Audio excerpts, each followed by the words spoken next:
বড় আনন্দের দিন, কারণ আজ মালতীগঞ্জের রমাপতির বিয়ে।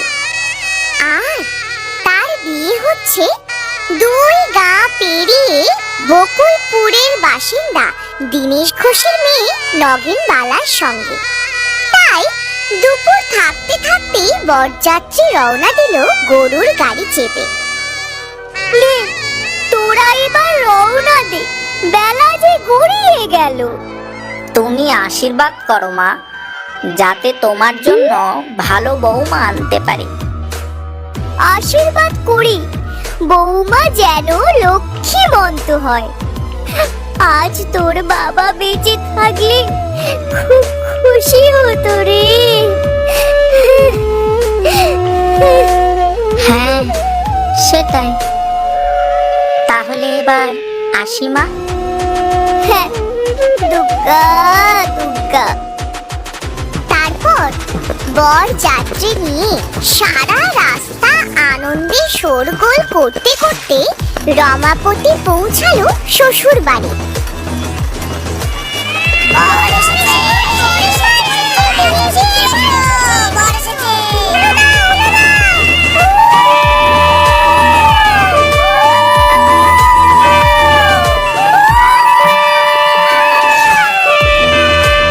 তারপর সবাইকে সাক্ষী রেখে বেশ জাঁকজমকের সঙ্গে ভালোই ভালোই তাদের বিয়ে হয়ে গেল।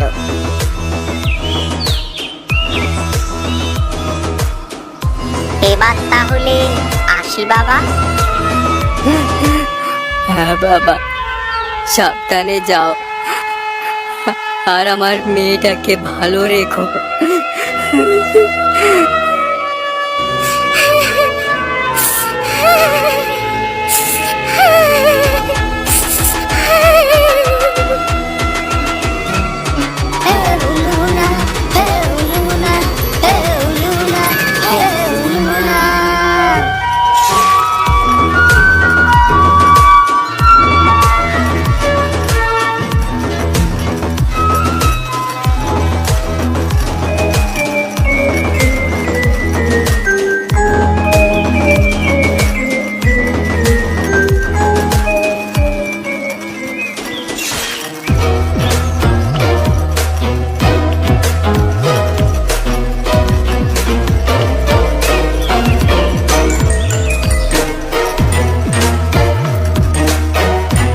কি হলো, কি পালকি থামালে কেন? বাবু, খুব কষ্ট হচ্ছে, একটু জিরিয়ে নি, তারপর আবার পথ চলা শুরু করব। ঠিক আছে ঠিক আছে, যা করবে তাড়াতাড়ি করো, সন্ধ্যের আগে কিন্তু বাড়ি ফিরতেই হবে।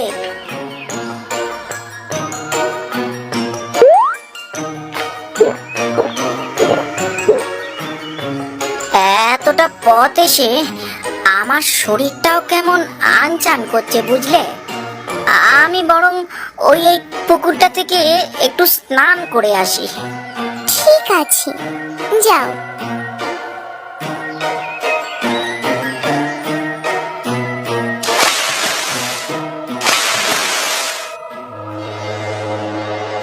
ও মা, বউটাকে কি সুন্দর দেখতে গো। ইস, আমি যদি একটু বিয়ে করতে পারতাম, তাহলে এরকম সুন্দর বউ হয়ে শ্বশুর বাড়িতে কি আদরটাই না পেতাম। ভারী হিংসে হচ্ছে আমার। এক কাজ করি, এই বউটাকে তাল গাছে বেঁধে রেখে আমি বরং ওর জায়গাটা নিয়ে নি।